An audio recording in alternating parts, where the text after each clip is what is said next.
All right. Well, first off, I'd like to thank you for doing this interview with the Hype Magazine tonight. Thank you for inviting me.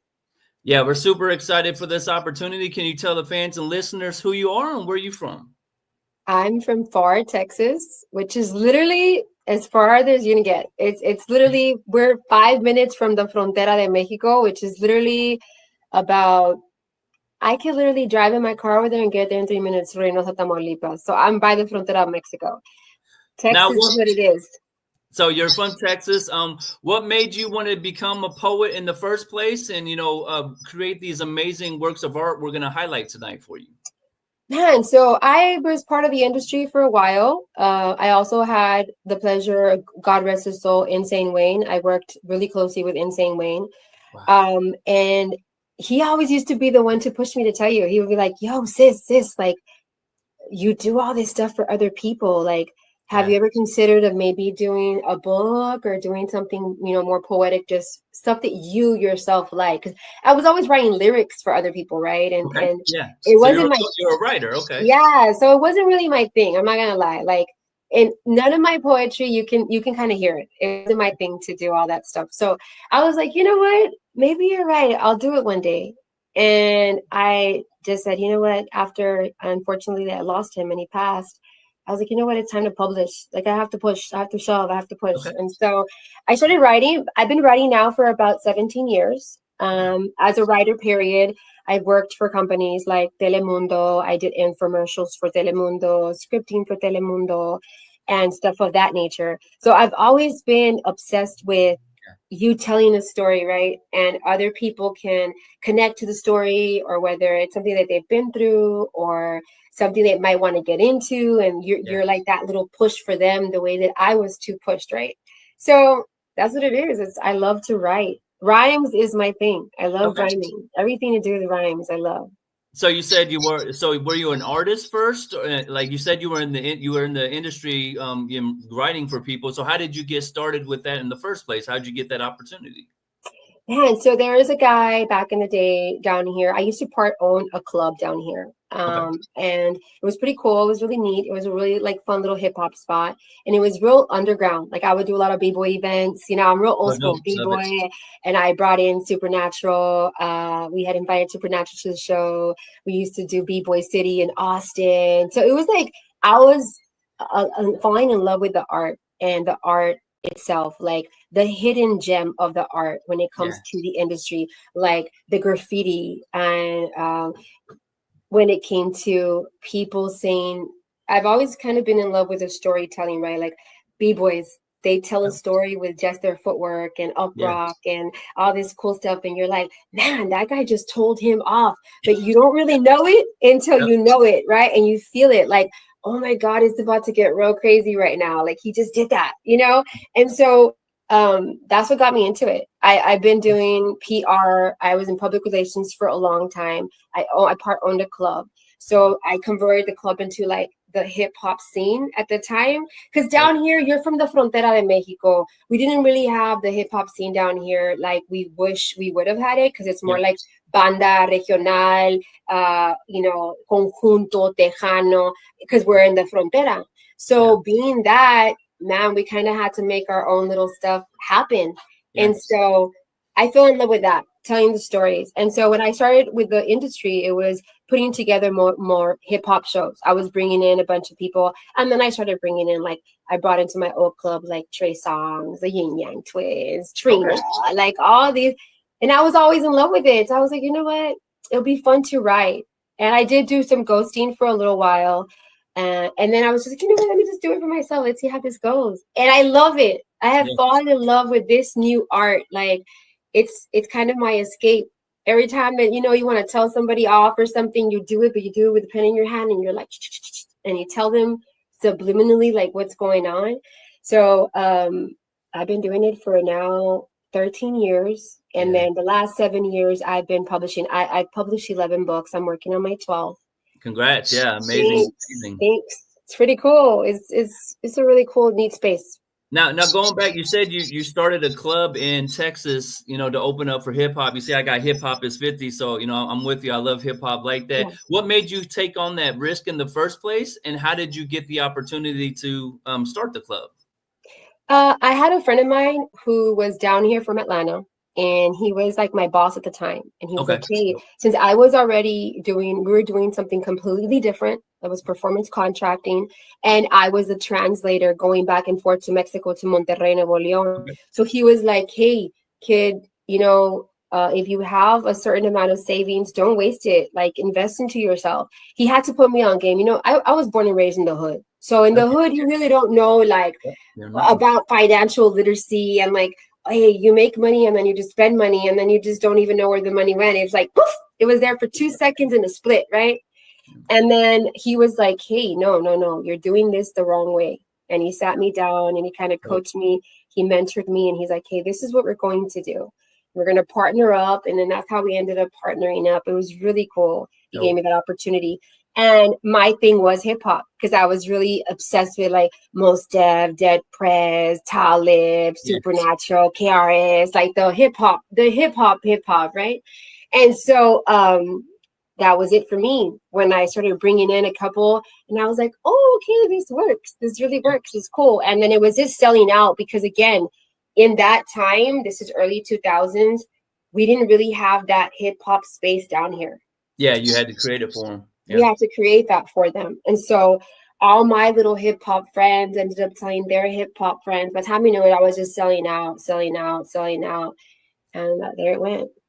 And you said you went from having the shows to you actually started writing in the industry, and then you had a friend tell you you should do the poetry thing. Everybody does poetry. How did you separate yourself to become a world recognized poet? You know what I mean? Like, I want to highlight the transition you did. Like, what did you do to separate yourself? I feel like I don't know. It was so important for me. Like my culture has always been like that one thing that drives me. Like I'm Mexicana, I'm Mexican, I'm Tejana, because I'm a Mexican from Texas, so I'm Tejana, right? Okay. Yeah. And so, and that's what we say. But the thing is, I wanted to find something. Like I was talking to a friend of mine who's a teacher. She's a librarian. And she was like, hey, have you written a book? And I was like, man, you caught me on it. Because I was writing my first children's book, which is Amanda the Panda. And it was about self-bullying. And I've always, like I tell you, I've always been overly obsessed with rhyme. Just putting it together and it having that click, click, click at the end. And everything goes in motion with it. It was always me. And so I was like, you know what? Let me try this. Like, I'm going to just get away from here and come into this little light and try something differently. And I wrote my first children's book, which is Amanda the Panda. And it did so good. And then I feel when they started taking me, because I did a tour, a book tour down here in Texas, right? I was like, oh my God, like, this is really cool. This is neat. You reach out to kids. I get to do what I love with kids and improv and work with the at-risk kid program, because I'm an at-risk kid myself, right? And so I was expelled 3 times in high school. And then other than the man who did expel me 3 times in high school, actually took me back to the school where I graduated from, which is an at-risk program down here, right? So he's like, hey, I know I let you slip, but now it's time for you to pay back to your community. And that's how it went. That's kind of how it went, to be honest. Now, you said Amanda the Panda is your first children book. How did you know how to make a book? And I mean, like, everybody, like, you can make but how did you release the book? Did you have a friend or an Inside Connect, or did you self-teach yourself? How did you figure out how to release a book? I literally self-taught myself. It was pretty amazing. Thank you, man, because you sometimes, and this is really important for me to say, sometimes you'll meet people that along the way, right, in your journey, and then they say, hey, I know how to do this, and that. But it's, hey, but by the way, here's my invoice. It's this, and this. And then you see a lot of little numbers together and you're like, man, and then you do invest in yourself. And then nothing ever flourishes off of that because they've lied. And so the good thing was that somebody did lie to me, which was the great part for my journey. The part for me to get it together, to do it myself, was because I had others lie to me, that they were going to help me out and they were going to say, no, this is how you do it. And this is the go-to, and this is the how-to and everything. And so since they lied, I had to figure it out. You had to figure it out. So yeah, being in this industry, we all have those stories where you're first starting out, you're energetic, you've got ideas, you got all this energy, and they're saying, "Well, I'll help you, but go ahead and put that stack up." And you know, what I mean, it's a matter of, do you want to chase your dream more? But like you said, those moments is where you figure out how to do it yourself, because you paid the stack, and you still got to have the results that you were promised. So you got to sit down and, you know, do that. So I salute you on that. When you thank did you. Amanda the Panda for the kids, what was the response like? I'm imagining they didn't have a motivational book yet for them that told it the way you did. So how did the kids respond for you? That one was just self-bullying. Even as adults, we'll self-bully ourselves. Like Yeah. you can look 100%, you can look A1, you can look super, super, the best you've ever looked. And Okay. you're still trying to find a way to be like, oh no, well, this is off, or this is off, and this is off. And you know, of course, due to all these filters and all this junk out there, it's messed up our mental space heavily, Okay. right? In the fact that now you do a filter and you're like all cheesy and it's perfect picture, and then you go to HEB or the local supermarket and it doesn't look like you. So Yeah. it starts messing with your mentality, right? Yep. So the book was specifically targeting mental health when it comes to yourself bullying yourself. So I felt like, and it was done mostly for elementary kids, right? And they loved it. And it was really cute. The vibe was really fresh. And when I went into the little tour, everybody was like, no more phone, miss, no more phone, you know, because I talk about it. I speak heavily like, hey, don't make yourself somebody that you don't want to become. Facts. That's what it is. Yeah. So that's where Now, I was. do you have other characters in the children's story, or is Amanda the Panda like your main character that you've done? No, man. So that's not, I've had 3 children's books. The Okay. one that has really done really well, thankfully, I even created a national day, which is on my birthday every calendar year, is the National Day of La Chancla. And so Yes. La Chancla, man, La Chancla, I fear La Chancla. My great grandma, she got me with La Chancla 24/7. If you're a Latino, you know La Chancla is gonna come Okay. get you. You know it, right? And so I it was was. gonna say, for people who's not Latino, what is that? Can we elaborate a little bit in that so we can know? Yeah, la chancla is a sandal, the worst sandal you can see grandma handling. And you know, you don't have to be Latino. Like anybody can just throw you la chancla. Like a chancla is just a sandal, and it was the leader of correcting somebody when you were a kid. When you were a youngster, when I was a youngster, and my grandma had the chancla, because you know, all the time women are in the house most of the time when we were younger, and they are walking around in these chanclas, these little sandals, house slippers. And Okay. if you didn't act right, that slipper was going to fly. Okay. You know, Yes. it was going to get you, regardless what you are. It's coming for you. And so, Mexicans really believe in this tool. I don't know why. It's haunting. It haunts us kids, right? But I know it got me a lot of times. And so, when I came back from Brooklyn, because I was living in Brooklyn at the time, when I came back home to Texas, I was like, you know what? I'm talking about La Chancla, and I'm going to let it all out. And so in that story, right now, currently, I'm working into converting it into a short film, animation film with Tubi, which is amazing. Thankfully, thank God. Shout outs to Anki, the director. And so it's just crazy that it was this little story that I was writing one day in my porch, being pregnant with my last child. And my mom was there through the whole thing, right? And you know, my mom had used La Chancla too. Yes. So So she knew. she's like, I taught you that. That's me. Yeah. And so it was real cute how it unfolded, because I have a couple of characters. El huevo is an egg. And I don't know if you have Latino friends, but let's just say I think you're super good looking. And I'm like, man, he looks really good looking.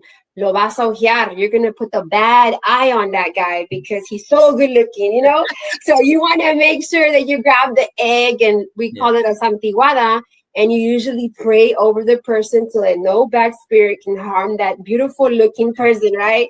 And so he made the cut. And then I have a couple of other, like La Llorona, which has already been used before, and El Cucuy, which is the boogeyman, right?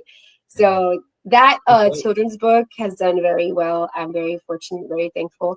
I do a lot with that book still to today, especially like a lot of my friends in this area will go and tell me like, hey, come and read to the kids or whatever. It's really cute. You'll be afraid. If I read you The Legend of La Chancla, you're going to not go to sleep tonight. I guarantee you. Well, I see when you, I can see it for you when you get it done with your story. It'll become like the headless horseman that we sell. We have at Halloween. I could see, all around the world doing that. Like you've got the characters and stuff like that. So I salute you. I know you also help kids publish books. So not only are you a child author and you create these dope stories for them, but you also have gone into helping kids do that. How did you get started with that? And what's the feeling like when the kids are releasing these books with your help? It's amazing. So the at-risk program where I graduated from is called Biofuel. We call it Biofuel. It's like the Biofuel crew, right? And it's an at-risk alternative center. Usually, you get in trouble sometimes, or you messed up a little. They have to correct you, so they send you there for a little while, right? Yeah. And it's a disciplinary high school, and so we had gotten Mr. Proctor, which is the person that I usually teach with at the time there. He had found a program that got them to be able to do this. So he's like, hey, let's do this for the kids. Let's publish them. And I'm like, I'm all down. I'm for this. Because for them to feel like you can go and write 1 million books, but if you're not actually inspiring somebody to do a book, then what's your point in writing so many books, So I wanted to also be the person not only to tell them, hey, write stories. I want to help you write the story and get it done from the get-go. And so that's what we did. It was amazing. And then I had a couple of them reach out to me. And I'm right now currently helping another child trying to publish her book on being a single mom because she's 19 with two babies. Okay. Yeah. And she's amazing. She's an amazing, phenomenal little child. And I'm just like, I don't know how you do it, kid, but you're doing it, man. And it's amazing. So I love to do that.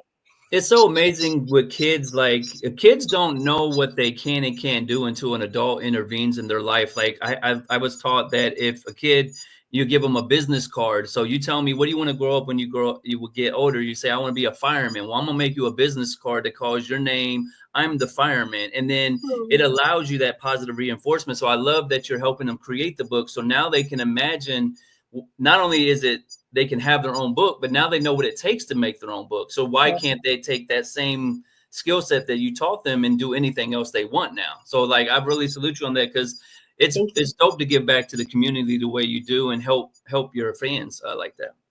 It's also very fulfilling to me. Like it makes me like, damn, like this is really what it is. Like the purpose of you to just make them understand that it's an outlet. Like, we have a lot of mental health illnesses. And so me having anxiety from time to time and stuff, there is this thing that you don't have to be vocal. You don't have to be abusive. You don't have to get upset. You don't have to be crying. You can let it all out on a piece of paper. And you could still have the same energy as you would when you went into a rec room and messed up everything in a room, or vice versa, right? So I feel like kids just, they need that person to tell them like, hey, I get it. I'm there too. We all have our struggles. We all have struggles, no matter how we see it. And so I want them to get it. Like, man, I'm the same. I was you 25 years ago in that seat, being that child that thought that nobody was going to be there for me, so that's what it is. Now, I've seen on your Instagram, you got a love of hummingbirds, and you said it has something to do with your anxiety. How did you find out about what hummingbirds do for you? And for people who ain't familiar, why do you love them so much? And with that. Yeah, and so I don't know if you've ever gone through anxiety. I hope that you haven't. But I unfortunately, man, when I was younger, I would see people like freak out, like in anxiety or panic attacks and stuff. And I'll be like, what is wrong with this person? Like, they're crazy. Like, what's wrong with them? Like, what's their deal? Right.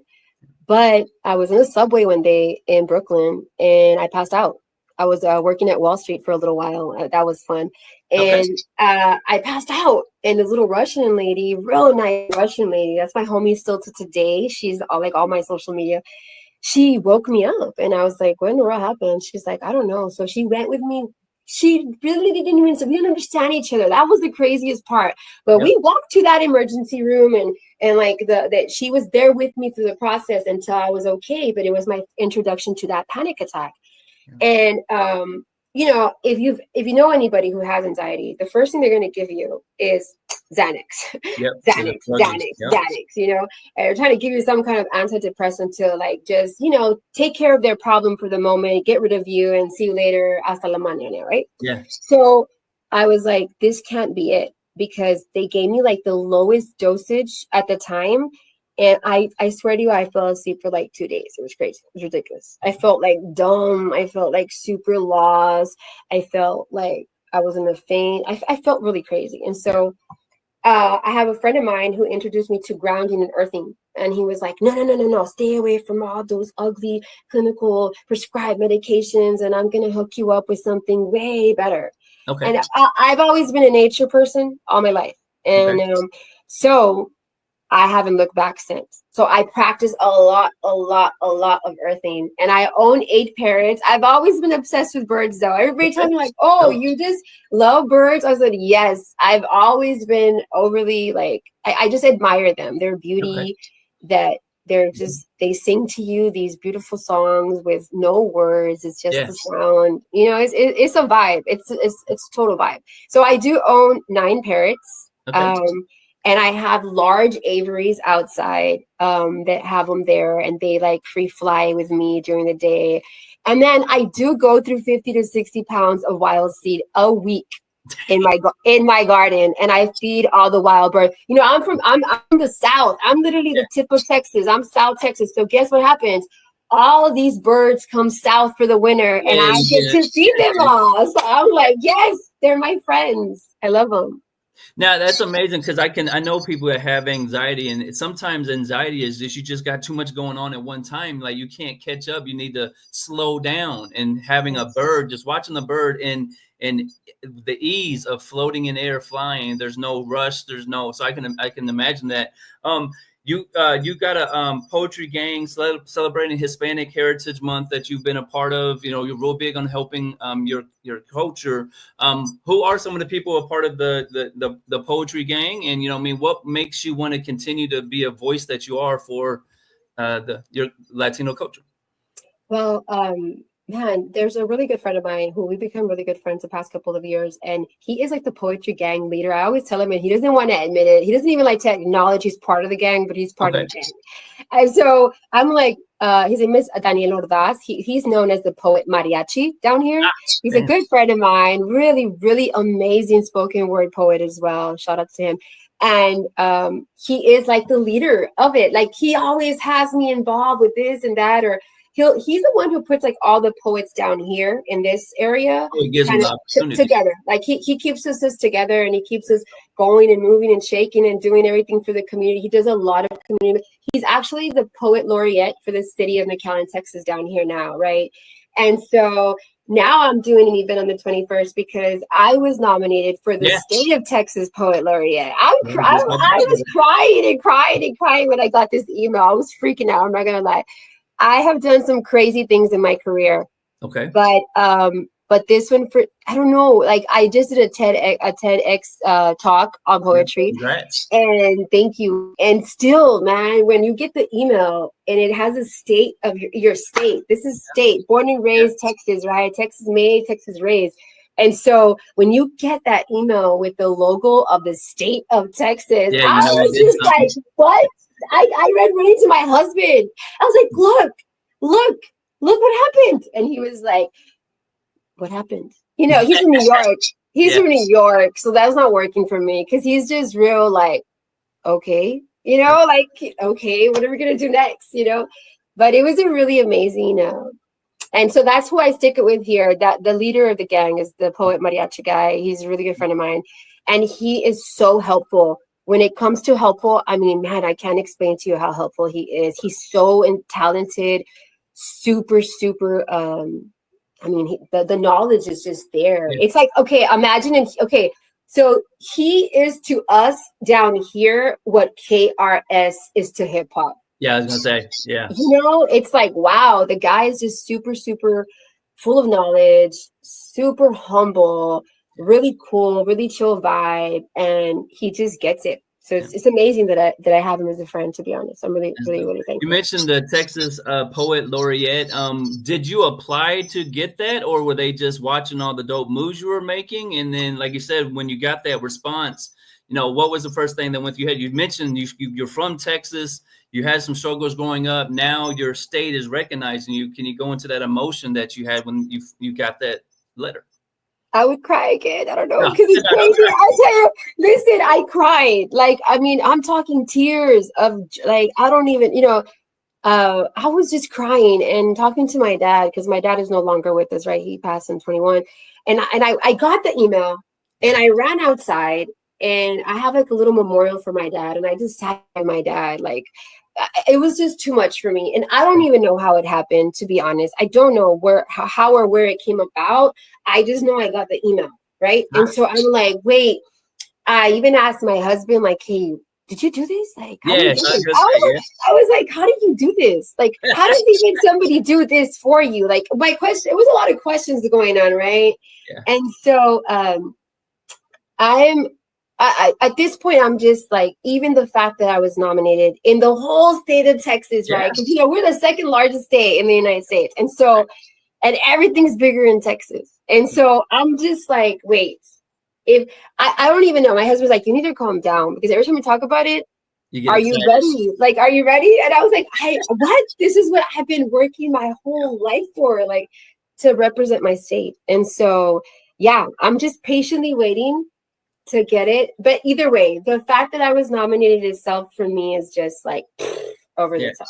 Yeah. Now you mentioned your husband a few times. He's a living legend in his own right for what he's done for hip hop and the culture. How did you guys meet, and how great does it feel to have someone like him a part of your journey? Because he's been a part of all the biggest movements we've had so far. So you got a great coach. Man, yes. When I tell you, he is my man, he I don't even know.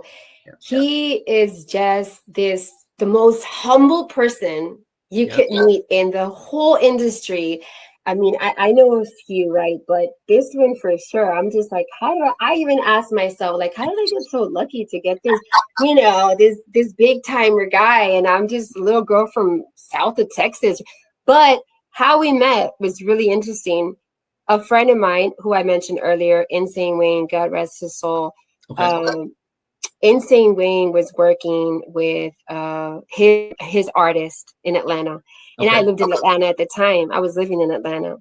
And he's like, yo, sis, I'm not trying to play Cupid because I know how you are already. He said, but this is your guy. This is just your guy. He's like your perfect match. Like, you're like this little Mexican hippie that I don't understand from time to time.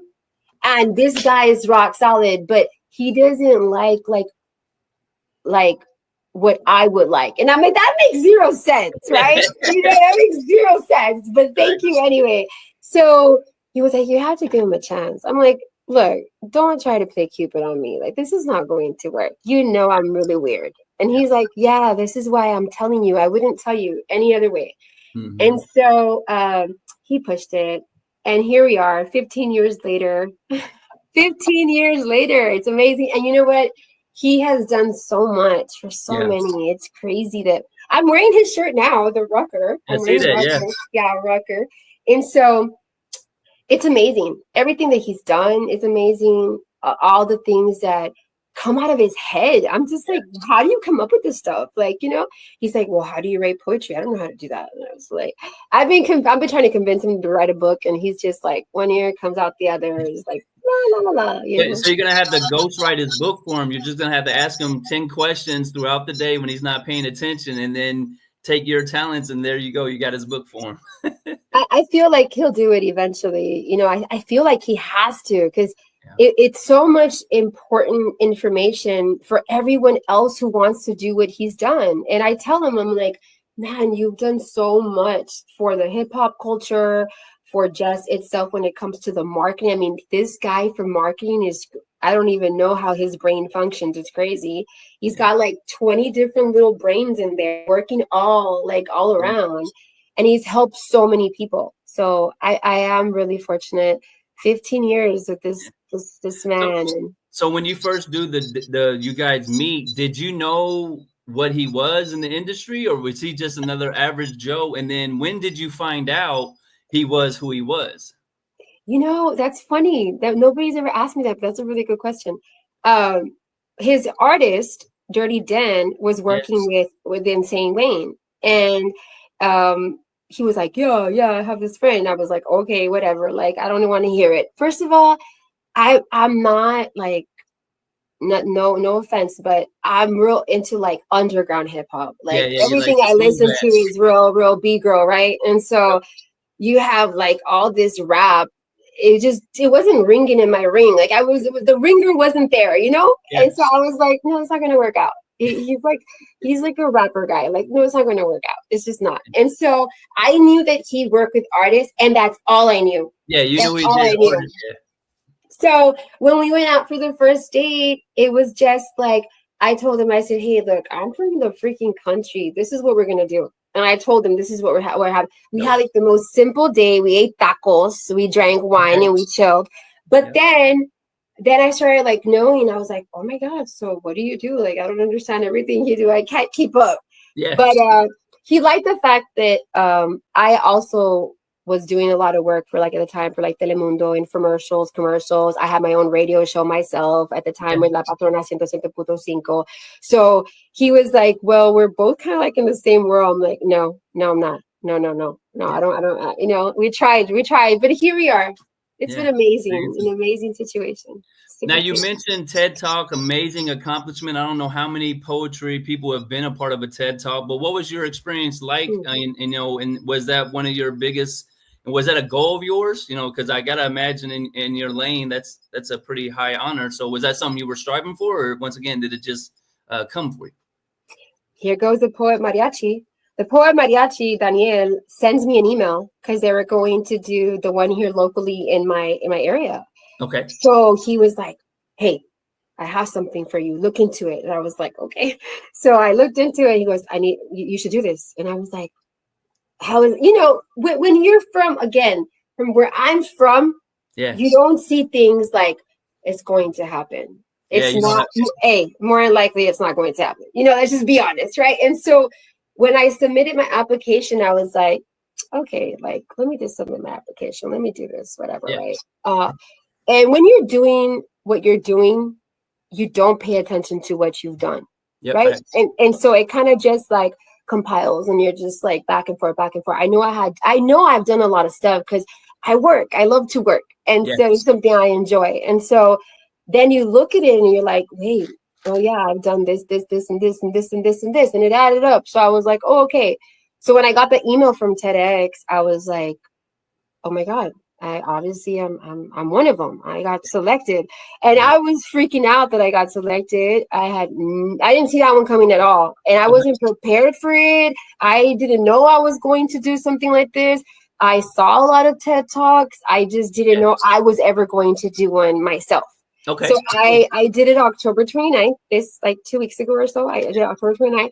I'm not gonna lie, it was something like, wow, like, wait, I'm in this little red carpet, you know, and this is happening, and this is what's going on. And the whole conversation was poetry based on anxiety and how I've been selecting my dosage of medicine on a day-to-day basis. Which is great. And I always tell people things happen the way they happen and the way it should. And I just let it flow, and that's just how it is. And that's what happened. It just happened. So now that you've had that experience, is that something you're wanting to take on the road? Like keep going around the country, or, you know, keep pushing that way? Or you more want to keep focused on what you're building with the books and stuff you're doing in Texas? I mean, I would love to. Of course, no one's going to turn down if TEDx or TED anything to do with TED. If they email you, you're going to be there. Because the experience is amazing. The experience I had down here specifically was amazing. It was 12 weeks. Okay. And every Saturday we were meeting with coaches, and they were kind of coaching you through like what they expect for you to do the day of, right? And you know what's Oh, wow. crazy? So you get trained in how to do it the right way Yes, for 'em. you Oh, do wow. get trained. It's a full-on training, and it's like you go to class every Saturday and you're there. And well, at least for us in this area, it was this way, right? And so we had a coach. The coaches were amazing. They were very patient because there were so many different type of arts combined, right? Like it was a lot going on. I was the only one who did poetry, but there was something of something everywhere. So imagine them having to deal with like 14 different personalities. It's a lot. And so it was an amazing experience for me personally. Would I love to do it again? Most definitely. Now I say things happen the way you can train for something. You can go ride a bike 20 years and then you get in a new bike and then you fall. It happens, right? That's what happened to me the day of. I feel like I got on the stage and then I was like, oh my God, I can't do this. So I like messed up and went back and then messed up and went back. I feel like it had to have happened because my anxiety kind of brought that into me that specific day. So, well, but if that was the whole point of the conversation, that was a perfect example of how you got over the anxiety. Like anxiety tried to stop you, but you were able to overcome anxiety live on the spot. So I'm sure they had to clap for that and love what you presented. It's funny that you said that because when I got off the stage, this is what happened. Two young ladies and actually a lot more after, but the minute I got off the stage, two of them came to me. They're like, oh my God, did you stage that?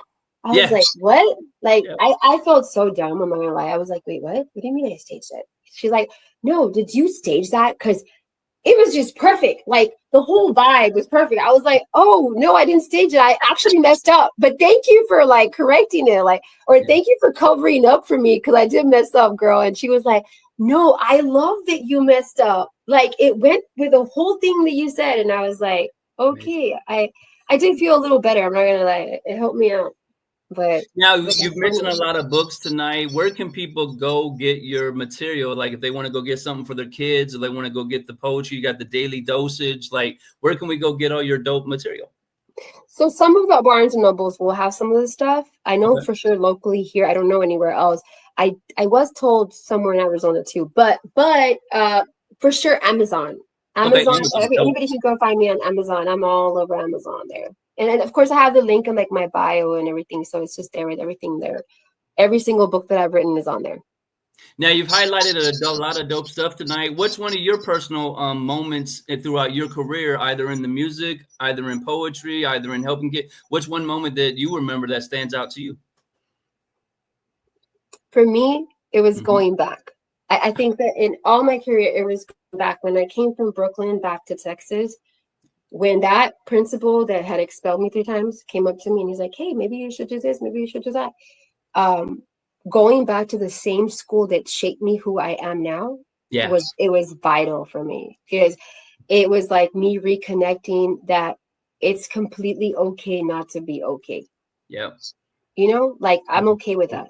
I'm okay that I wasn't okay for a long time. And I'm okay still if I'm not okay, because that's what we are. We're human, and humans are to err. Humans are to do certain things messy. It's a human thing to do that. And it's okay for you not to have a filter at all times. And so for me, it was the coming back to my city. And that's what it is. Coming and helping with those kids at the school. That to me was that moment for me in all my career.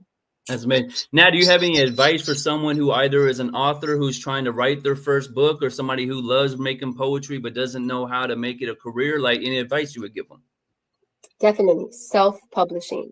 I wouldn't go any other way. Why? Because in a push of a button, you handle your business. And so a lot of people forget that when you do self-publishing, you can go and you can push your business. Like this example, like for me, I go into the school systems, and I've been very fortunate that the schools have opened their doors to me, and they say, hey, Amanda, we need such and such amount of books. They order 400, 300, 400, 200, 250 here. And then by the time you know it, you're building your own business. And, I started, when I first started going to the schools, they were giving me the per diem. And then I was going and I was selling 10 books. That was it. The 10 books was a gift to the kids per class. for a session, right? Like we would ask them questions, if they answered it, they would get a book, right? That is dope. And then you build it. And so definitely it's to self-publish. If you want to get started and you want to make sure, and you have that control to be able to say, hey, buy my book, do this, do that, or let me order some books, let me go put myself in this book event, or do like we have author cons down here. We go to author con and you put books there and you sell them, and you do poetry pieces. We do poetry live. So definitely is that, look into that, and definitely don't wait on it. Don't wait on it. Yeah. If you have something to say it, because somebody else is waiting for you to say what you have to say. Facts. That's why a lot of times, even if you're a quiet person and you have a gift or a talent, you gotta talk. I'm a quiet person. I'm usually behind the scenes, but I have to help people tell their stories. So you have to get out here and talk like this. Now, do you have any upcoming events or releases or anything we can circle on the calendar for you to make sure we support when it happens? Well, I'm waiting for the TED link. Okay. I was super excited about this. I'm waiting for the TED link and just for them to post the actual TED Talk. Yeah. And then on November 21st, God willing, I will be here locally at this place, like a little cafe, because they're excited. The poet Mariachi is excited to say, like, hey, I am nominated for the state of Texas Poet Laureate. So I'll be doing that on the 21st. And then I do have another event set for February. They're trying to take me to California also for like the Boys and Girls Club, but they haven't set me the date on that. So it's pretty neat. Anything you're doing like at risk, I'm there. Like we're all at risk, all of us. Yeah. That's what it is. And so that's where I'm at. Now, we mentioned one of your team members, your husband, the legend. Who are some of the other team members that help your operation, and how important is a team to you? Everybody says, I don't really like when people say like, I'm self-made. I've never liked when anybody says self-made. Yeah. Nobody is self-made. First of all, it took two people, you know what I mean? So that's already a mess up, right? But in addition, I feel like there's no such thing at all. You have to have a solid team, solid team. Like my husband, he was a mentor, my good friend and business partner, Gary, like he was a heavy mentor. He's the one who opened up my eyes in the business perspective. Like, hey, no, kid, you're doing this wrong. You're doing this the wrong way. Sometimes it takes somebody to sit you down and say, hey, no offense, but you're doing it the wrong way. And I feel like sometimes people do get offended with anything. And sometimes that is the exact same thing you actually need for that growth. That part that's going to be that initial growth for you, that initial opening door to say, hey, there's a door. I'm going to help you a little open it. So my team is crazy. My best friend of my whole life. I've known her since I was 12 years old. I seriously can't go a day without her. It's crazy. Okay. I call her and she's like my main support system. My husband, my kids are like my best friend. And then a bunch of friends, like it's crazy. It's crazy that the people that you have around you, and they always say like, it's the energy you keep is the energy you're going to keep giving, and it's right, because you're surrounding yourself with like-minded individuals that not only are trying to help you out, but also correct you when you're a little down or where you're messing up a little. And it's okay to take that criticism, because very much that criticism is necessary for you to be able to amplify whatever it is that you're trying to stabilize in a longevity standing point. So it's okay to take that. I feel like a lot of people, that's a little time where they kind of get off that train rail. Like, oh no, homeboy said, yes, but that's okay. They're trying to correct you for the better for yourself. So sometimes the best criticisms you get is what will change your life if you open your mind to what they tell you. Like so many times people get mad because you tell them you need to fix this, but I'm telling you to fix it because I see where you go next. And if you can't, you're not going to get there unless you do this one small thing. So I definitely agree with that. Outside of writing poetry, helping kids the way you do, what do you like to do for fun if you got some downtime and you're just chilling at home with your husband? I paint. I'm a painter. Cool. I love to paint. Yeah, I don't know. Other than that, I don't really do. I do a lot of arts and crafts. My husband says I watch too much Hallmark. I agree. I do. I don't know. And then I'll be crying too with the Hallmark movies. And then I can't stand when he comes into the room because he'll be like, let me take a wild guess. The girl left the town, came back to the town, married her childhood love. Like, that's what's happening, right? And I would be like, don't ruin the movie, please. Like, you know, so I get a lot of my arts and crafts from Hallmark. I won't lie. I'll say it. I'm in love with Hallmark. I love everything Hallmark. I just feel like it's such a safe thing for everything. Like, I can watch it with my kids and it's cute. It's a safe place for me. And I hate horror movies. I hate it. Because, oh my God, this is not me. It's not me at all. Yeah. I was raised with La Chancla. That's enough horror. Yeah, it's enough for you. Yeah, no, I'm not trying to do all that extra stuff. But yes, downtime is acrylic. I get a paintbrush and I literally, as you can see, I'm a little written on. And so I love art. I love art. I love it. Everything for it. Now, you mentioned Hallmark. Have you ever thought about creating a card line? You know, you get a dope poetry, dope artist, dope creative, like maybe partnering with them or creating your own cards? I would love it. I tried it maybe 4 years ago or so. I tried to create a couple of cards. I don't know what happened that fell apart in the middle of it. I was trying to do exactly what you just said, which is amazing that you said that. But yes, I would love to. That would be really, really cool. Aside from me getting the key to my city, that's definitely on my list. I really would love to create funny, really cute, poetic little symbols or little cards, something like in a miniature form, because I have this thing with like miniature little dolls and miniature water globes and all that stuff with miniature.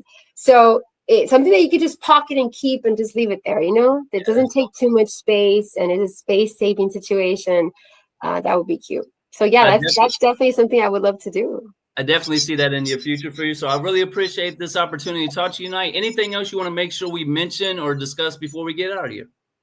No, that's about it. Thank you so much. Just really light up a candle because I'm really nervous about this state situation. I really am. It's, you know, it's like when you go to the sneaker store and you really want those sneakers, but the price tag is real off. You're just like, oh my God, I need those sneakers because we're all sneakerheads. And so it's the same thing. I need this. I'm just like, man, it's just, I don't even know how. Is this something your fans can comment on their page? Is it like a voting situation or anything like that? Like if we get Sincere to hit a quick PR campaign and we all say, give you the state, will that help you? Or is it more their own type of voting thing? I have no idea. Because I don't even know what happened, right? And so like how, I don't know the process is what I'm saying. I wouldn't even know like the process of it all and how that would work, to be honest, because we'll click this up for you. We'll hashtag it, put it around the internet for you to tell you, make you get the state. And they're going to be like, oh, we got to give it to her. She's got too many. She got 1 million people saying do it. So we got to. But like I said, it's an honor to have this conversation with you tonight. I hope you have a great night. Likewise, you too. Stay safe. Salute. Bye. Peace.